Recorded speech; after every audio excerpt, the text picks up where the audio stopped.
Hey everyone, welcome back to the hands-on ethical hacking course. Just to remind you, this is your instructor Akshay. So let's start with our section. Today's section would be about installing and configuring your virtual lab. So yeah, today's section is setting up your lab. Let's go on.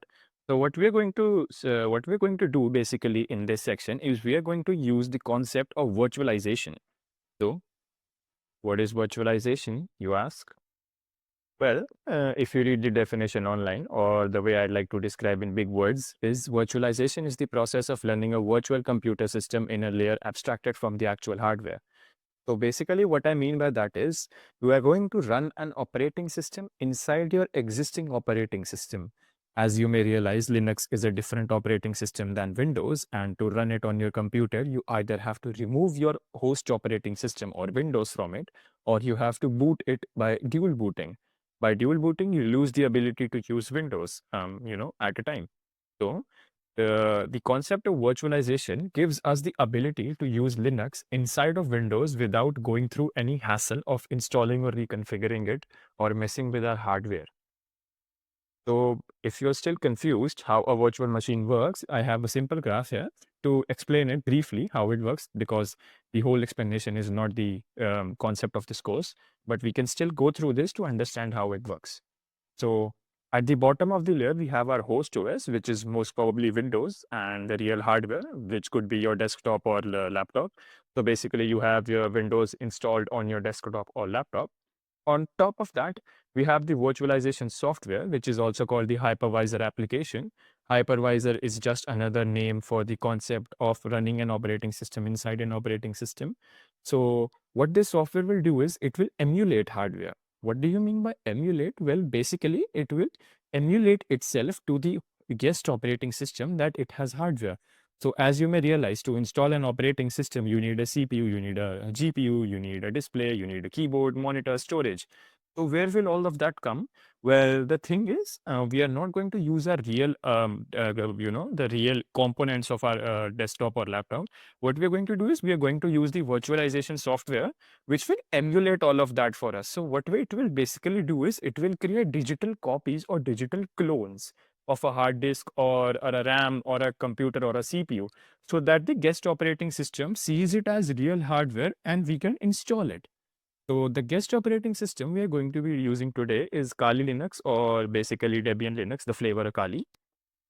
So yeah, why virtualization? Well, you may ask, because if you wanted to get the full experience, I could have just asked you to remove your Windows installation and install Linux, or maybe dual boot if you know about that. But the benefit of virtualizations are very simple, straightforward, and very easy. First is it's way, way, way simpler and easier to set up than installing the operating system over again and removing your current operating system. The recovery is also very easy moving forward with that, because if you mess up something, you can just reinstall it again without affecting your real hardware, real operating system. All right. It won't mess up your C files or your documents. It will just mess up it in its own sandbox state, and we can reinstall it. To prevent that recovery, to adding on to that recovery feature we also have the option of save states. So what do I mean by save states? When save states is the concept of taking a snapshot of the operating system in its current form. So basically what we'll go do is we'll set up a Linux operating system and then we'll take a snapshot of it. Now we can use it as normal. So let's assume moving forward, I break something inside the operating system and I make it unusable. Well, instead of reinstalling it over again, I can just roll back to that save state or use that snapshot to resume where I saved, where I left off. By this, we can do all the experimentation we need without having the worry of reinstalling or losing our files. That is one of the greatest benefits of virtualization that it provides us. Then moving on from that, we also have multitasking. Well, multitasking is what exactly but you get by the name. It allows us to use both operating systems at the same time. So at one moment, I could be playing my games on my Windows laptop, and the other moment, I could just alt tab out of it and switch to my Kali Linux operating system to hack something. It makes things easier, faster, and better for us. Then, by multitasking forward, we have portable. So, what do I mean by portable? Well, portable is very simple in the name, as you understand. So, imagine I had my Linux setup and you wanted the same Linux setup as well. You looked at it and you said, oh, wow, man, you have all the tools configured and all the wallpaper set and all the directories and whatnot. Or if I wanted to, let's assume if this class was conducted in a real life. So I wanted you all to use the same Linux operating system as I had on my system. So instead of telling you all to download and install and everything and get to the step, follow the steps I did, I would just share my with the portable virtual file. It's called an OVA file. We are going to be utilizing it later in the course. So what I would do is I would just share the OVA file with all of you, and you could just open it in your VirtualBox. You could import it. It would basically be simple as opening a Word document. You could just click File, Import, and click on that file. And in a couple of minutes, you would have the same operating system as I have on my system without going through any real configuration or settings. So that is another great benefit of virtualization. After that, we have sandboxing. So while in this course, we are going to be ethical, we are going to be doing ethical hacking. Well, as you go on into the field of security, you realize that you cannot just run any application on your host operating system.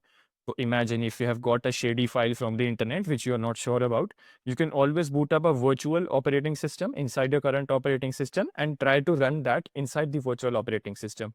If it would have had a virus, it would have affected your virtual machine. So you could have just reset it and saved your host operating system. So that is another key benefit of virtualization. So assume you understand now what virtualization means. Now to get into it and start virtualizing our Linux operating system inside our Windows operating system, we have two options here. We have VirtualBox and VMware. Both of these are made by different companies. Both of them serve the same purpose for us. I have highlighted some key differences between them. That is that VirtualBox is made by Oracle and it's open source, so it's free for everyone, and it supports snapshots in the free version. Whereas VMware Workstation or VMware Virtualizer does not support snapshots, but both of these are free for our case. So you can use any of those. In this course, I will be utilizing VirtualBox because I am the most comfortable with it. You can try any of those. They are very similar in usage and the look and feel. Both of those are great performers. So you can utilize any of them. Just one point I'd like to add is VMware is the market leader for corporates in the hypervisor space or the virtualization thing. So in any case, if you want to learn virtualization as a thing for your job or as a professional thing, you should focus on learning VMware because that company is the market leader basically. So I hope the difference between them is clear.